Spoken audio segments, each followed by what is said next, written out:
has only one satellite, that is the moon. Its diameter is only one quarter that of the earth. It appears so big because it is nearer to our planet than other celestial bodies.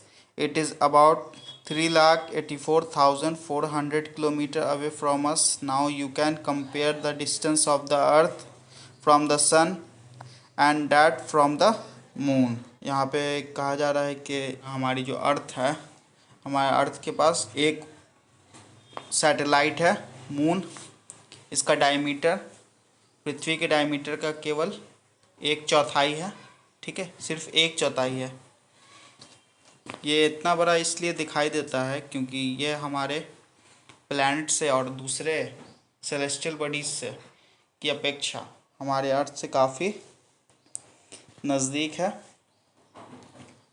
ये हमसे लगभग 3,84,400 kilometre दूर है। बोल रहा है कि अब आप अर्थ से सन एवं मून की डिस्टेंस को कंपेयर कर सकते हैं। The moon moves around the earth in about 27 days. It takes exactly the same time to complete one spin. As a result, only one side of the moon is visible to us on the earth. बोल रहा है कि चांद है, चांद पृथ्वी का एक चक्कर लगभग 27 दिन में पूरा करता है। लगभग इतने ही समय में ये अपने अपने एक्सिस पर, ठीक है, अपने एक्सिस पर एक चक्कर भी पूरा करता है। इसीलिए क्या होता है कि अर्थ से हमें चांद का सिर्फ एक ही भाग दिखाई देता है। The moon does not have conditions favorable for life. It has mountains, plains and depressions on its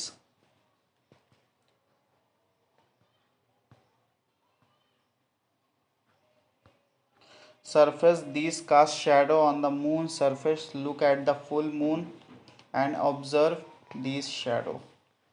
बोल रहा है कि चंद्रमा की परिस्थितियाँ जीवन के लिए क्या है, अनुकूल नहीं है। यहाँ पे भी नहीं रहा जा सकता है, यहाँ पे भी जीवन नहीं है चांद पर। इसकी जो सरफेस है, सरफेस पर पर्वत है, मैदान है एवं गड्ढे हैं जो चांद की सतह पर छाया बनाते हैं। में फुल मून वाली नाइट में हम इसकी छाया को देखा जा सकता है। इसकी यहाँ पे देखें कुछ एक्स्ट्रा में दी गई है।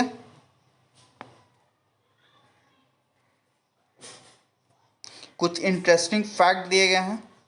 बोला Neil Armstrong was the first man to step on the surface of the moon on 20 July 1969. Find out whether any Indian has landed on the moon.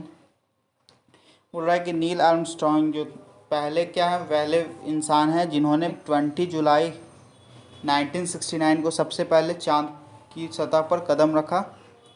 और वो पूछ रहा है कि क्या आप किसी भारतीय को जानते हैं जो चांद पर गए हैं? तो हम लोग जानते हैं, बहुत सी हैं, कल्पना चावला हो गई और भी बहुत से नाम हैं जिन्होंने चांद पे कदम रखा है। यहाँ पे देखें, A satellite is a celestial body that moves around the planets in the same way as the planet moves around the sun. बोल रहा है कि सैटेलाइट एक सेलेस्टियल बॉडी है जो क्या है, प्लैनेट्स के चारों ओर उसी तरह चक्कर लगाता है जिस तरह प्लैनेट सन के चारों ओर चक्कर लगाते हैं। ठीक है, और भी कुछ दिए गए हैं। A human made satellite is an artificial body. It is designed by scientist to gather information about the universe or for communication. It is carried by a rocket and placed in the orbit around the earth. Some of the Indian satellites in space are INSAT, IRS, EDUSAT. अब बोल रहा है कि कुछ इंसानों द्वारा बनाए गए भी सैटेलाइट है, ह्यूमन मेड सैटेलाइट भी है जो क्या है, आर्टिफिशियल बॉडी है। ये साइंटिस्ट के द्वारा बनाया गया है जिसका यूज़ यूनिवर्स के बारे में जानकारी हासिल करने की एवं अर्थ पर कम्युनिकेशन के लिए किया जाता है। इसे रॉकेट के द्वारा अंतरिक्ष में भेजा जाता है और पृथ्वी की और अर्थ के ऑर्बिट में प्लेस्ड कर दिया जाता है। स्पेस में मौजूद कुछ इंडियन सैटेलाइट भी है। कौन कौन से है? इनसैट है, IRS है और एडूसैट है। ये इम्पॉर्टेंट है, इसे नोट कर लेंगे आप। नेक्स्ट टॉपिक है asteroids. Apart from the stars, planet and satellites, there are numerous tiny bodies which also move around the sun. These bodies are called asteroids. They are found between the orbits of Mars and Jupiter.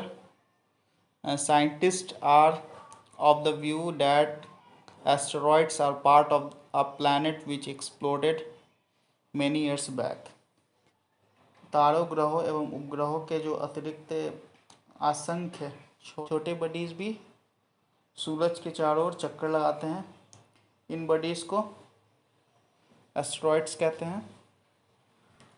ये Mars और Jupiter planets के बीच में पाए जाते हैं। Scientist के हिसाब से एस्टेरॉइड प्लैनेट्स के ही भाग हैं जो कि बहुत साल पहले विस्फोट के बाद प्लैनेट से टूटकर अलग हो गए। नेक्स्ट है meteoroids. The small pieces of rocks which move around the sun are called meteoroids. Sometimes these meteoroids come near the earth and tend to drop upon it. During this process, due to friction with the air, they get heated up and burn. It causes a flash of light. Sometimes a meteors, without being completely burned, falls on the earth and creates a hollow. बोला कि सूर्य के चारों ओर चक्कर लगाने वाले पत्थरों के छोटे छोटे टुकड़ों को मेटेरॉइड्स कहते हैं। कभी कभी ये मेटेरॉइड्स अर्थ के इतने नज़दीक आ जाते हैं कि इनकी जो प्रवृत्ति जो होती है वो अर्थ पर गिरने की होती है। इस प्रक्रिया के दौरान क्या होता है, एयर के साथ फ्रिक्शन होने के कारण ये गर्म होकर जल जाते हैं, जिसके वजह से क्या होता है, एक चमकदार लाइट उत्पन्न होता है।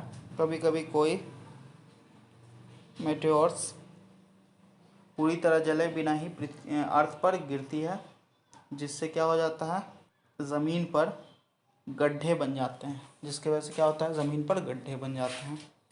Do you see a British broadband like a white glowing path across the sky on a clear starry night. It is a cluster of millions of stars. This band is the Milky Way galaxy. Our solar system is a part of the galaxy. In ancient time India, it was imagined to be a river of light flowing in the sky. Thus, it was named Akash Ganga. A galaxy is a huge system of billions of stars and clouds of dust and gases. There are millions of such galaxies that make the universe. It is difficult to imagine how big the universe is. Scientists are still trying to find out more and more about it. We are not certain about its size, but we know that all of us, you and I, belong to this universe. अब बोल रहा है कि क्या अपने तारों वाले खुले आसमान में एक ओर से दूसरी ओर तक फैली चौड़ी सफ़ेद पत्ती की तरह एक चमकदार रास्ते को देखा है? ये लाखों तारों का क्या है, एक समूह है, ग्रुप है। ये पट्टी मिल्की वे गैलेक्सी या फिर आकाश गंगा है। हमारा जो गैलेक्सी है इस मिल्की वे का एक भाग है। एंसेंट इंडिया में इसकी कल्पना आकाश में प्रकाश की एक बहती नदी से की गई थी। इस प्रकार इसका नाम आकाश गंगा पड़ा, ठीक है, मिल्की वे पड़ा। आकाश गंगा करोड़ों तारों, बादलों तथा गैसों की एक प्रणाली है। इस प्रकार की लाखों आकाश गंगाएं मिलकर यूनिवर्स का निर्माण करती है। और बोल रहा है कि यूनिवर्स विशालता की कल्पना करना अत्यधिक मुश्किल है, बहुत ज़्यादा मुश्किल है। वैज्ञानिक अभी भी इसके बारे में अधिक से अधिक जानकारी इकट्ठा करने में जुटे हैं।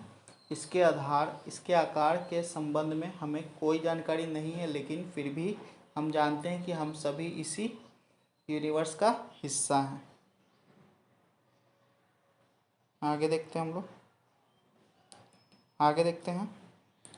Can you relate yourself with the universe? Now you are on the earth and the earth is a part of the solar system. Our solar system is a part of the Milky Way galaxy, which is part of the universe. Think about the universe and the fact that it contains millions of such galaxies. How do you fit in the picture?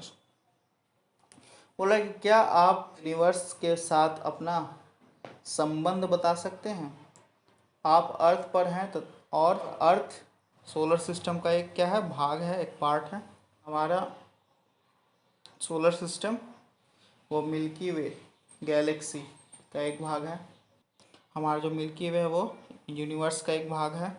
अब बोला कि universe से जुड़े इस तथ्य का, इस fact पर विचार कीजिए कि इसमें लाखों आकाशगंगाएं मौजूद हैं। पिक्चर में आपका स्थान कहाँ है? यहाँ पे एक पिक्चर दी गई है, देखेंगे। यहाँ पे बीच में हम लोग, सेंटर में हम लोग हैं। हमारा अर्थ है जिसमें हम लोग रहते हैं।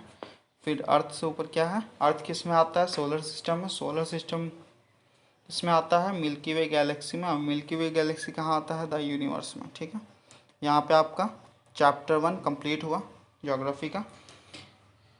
आपको इससे related question answer next video में, इसका सॉल्यूशन आपको नेक्स्ट वीडियो में प्रोवाइड करा दी जाएगी। वीडियो पसंद आए तो ज़्यादा से ज़्यादा लाइक करें, शेयर करें, कमेंट करें और सब्सक्राइब कर देंगे। तब तक के लिए गुड बाय, धन्यवाद।